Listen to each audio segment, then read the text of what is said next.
Hey, Cuonzo, when you're going through a senior day like Saturday with five guys that you're going to honor who have contributed so much to this program, just what goes through your minds and how do you process that kind of as a coach? I mean, I think for me, just gratitude, just being grateful for the time they put into it. I, I don't take for granted that they're scholarship athletes, and just like I say to them, don't take for granted that you're a scholarship athlete. I mean, appreciate the opportunities. I appreciate all the things that they allow me to, push them, help them grow, teach them sometimes tough lessons, but stay the course. Because it's not easy. It's uncomfortable sometimes when you're trying to grow. Uh, and I would say those guys often, man, the accountability to be counted on every day to do your job on and off the court in the classroom, to me is one of the highest forms of respect. Just doing what you're supposed to do all the time. Not taking that for granted. Going to class, meeting your tutors, whatever your mentor assignments, your academic advisors, man. We always see the game part because as fans and the general public, that's all you really see of the game. But you don't see the behind the scenes, the day to day, everything you put into it, the rehab, getting your body healthy enough to play in games. He talking about Drew Smith, who probably have to have surgery on his hand at the end of the season, but I'll stay the course and continue the job. Just it never stops.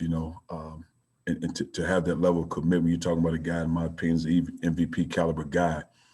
It just, so you appreciate those things. You can't take those things for granted as a coach, man, and you have to value all those things. Mitchell Smith, man, knee surgeries, man. I'm not sure I want to do this anymore. I'm exhausted. And not to say he said that, so you don't have to write that, but just it's a lot of stuff that goes into trying to be the best person you can be to maximize your talents. And so I'm always grateful for these times. They're always emotional because you build relationships, and hopefully they're lifetime relationships. Mitch?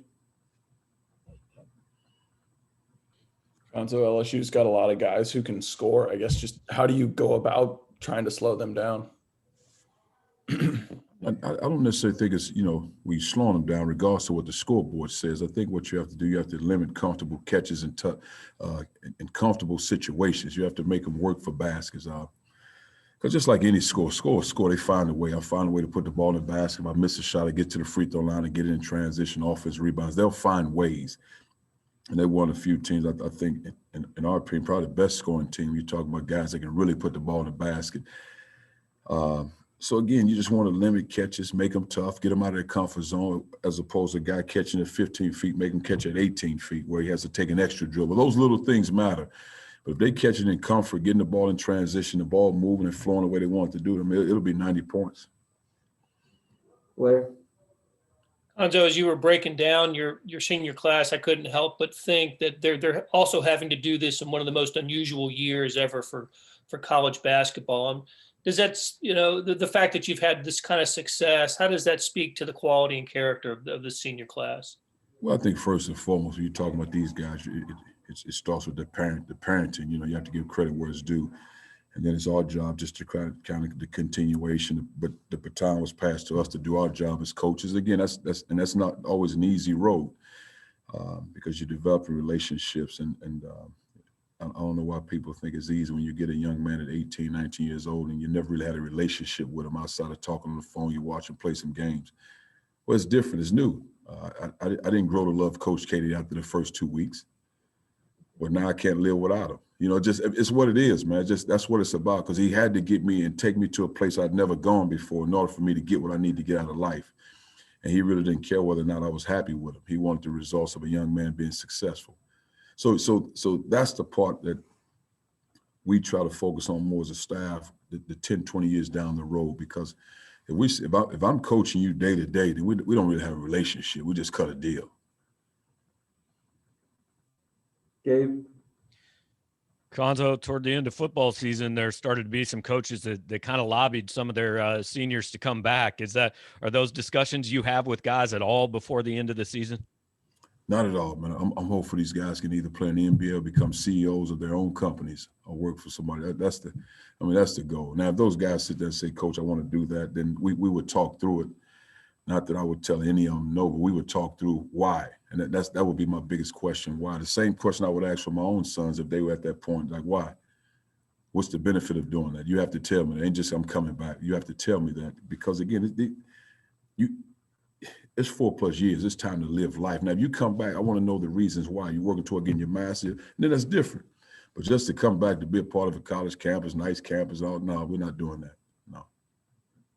Dave, Cuonzo, a couple of these guys have talked about they want to get into coaching. I think Bugs and Woo. Mark Smith for sure. What kind of advice do you give guys that want to kind of follow your career footsteps at least? Well, I mean, I think the thing, if you want to do it, you can't be afraid to start at the bottom, and whatever the bottom is. And I want to be respectful of that space. And I don't mean bottom like low class. I just mean if it's high school, if it's Division II, Division III, everybody wants this spot. Everybody wants the top spot. You look at Matt Payne, and I say this because he was a teammate of mine, so I know this. He started, I think, at a Division III spot, and I think he might have worked and made $3,000 in a year. You know, I think he's part-time construction, something like that. He was coaching. It's like, now look at him now. So if you want to do this, then you have to be prepared to do it. But I think when I speak to a lot of young guys, I say, if you want to do it just for the money, then I'm not sure how long you'll last in this profession. Then I said, I'm not sure I want a kid to be around you if you want to do it for that reason. Eric, Cuonzo, when you think about Drew Smith, I mean, just he had the game-winning shot on Wednesday, and he was just as cool, calm, and collected as we ever seen him. You know, he was just focused on the team. You know, is that someone qualities you want in a leader, and just how have you seen him grow since he came to Columbia? Well, again, he had a lot of the parts before he got here. I mean, you're talking upbringing, high school coaching, grassroots coaching, and Marty Simmons coaching in Evansville. So he had a lot of that, man. It was just our job to continue what he already had, to pull whatever we need to pull out of him. And so he already had that, man. So I'm not taking credit for what he has. He's a guy that's getting his degree, very intelligent. He's a guy I think can play at the highest level. I do feel like he can play in the NBA, no question about it. Now, whether or not he get drafted, I'm not sure that even matters anymore. But you're talking about a guy, if I'm voting as an MVP, it's between he and Herb Jones. And so you take your pick. If you're a student of this and you really do this and you take pride in doing this, then that's one or two, take your pick. And same thing, defensive player of the year, take your pick, either one of those guys. I mean, when you really watch this and study this, those are two guys. Now you go from there. Mitch. Nothing. Okay, Chase. Hey, Coach. Just with the seniors, and some of the seniors have been here as long as you have. Kind of, what does it mean to see someone like Jeremiah Tillman walk off the floor for the last time this weekend, potentially? For me, pride, gratitude. I think that the other thing that not necessarily what this means, but there's a level of trust that had to take place. So that makes me feel good, and he would understand what I mean when I say that, because we had to grow into that. He had to understand that, you know, coach cares about me, you know. And so that makes me feel good. You know, again, you're talking about a young man that's grown into a man, and just to see how he moves off the court, the relationship he has with his son. I mean, that makes me feel good. Yeah, man. But again, for me, senior night is just okay, I'll see you tomorrow. I mean, it's still a relationship. It's not as if he's leaving this earth. I mean, we have a relationship. Kaufman. Coach, you guys are about to get through the season in this crazy year. What does that mean about, what does that say about your team then, and about the SEC and the college basketball that you guys were able to pull this off?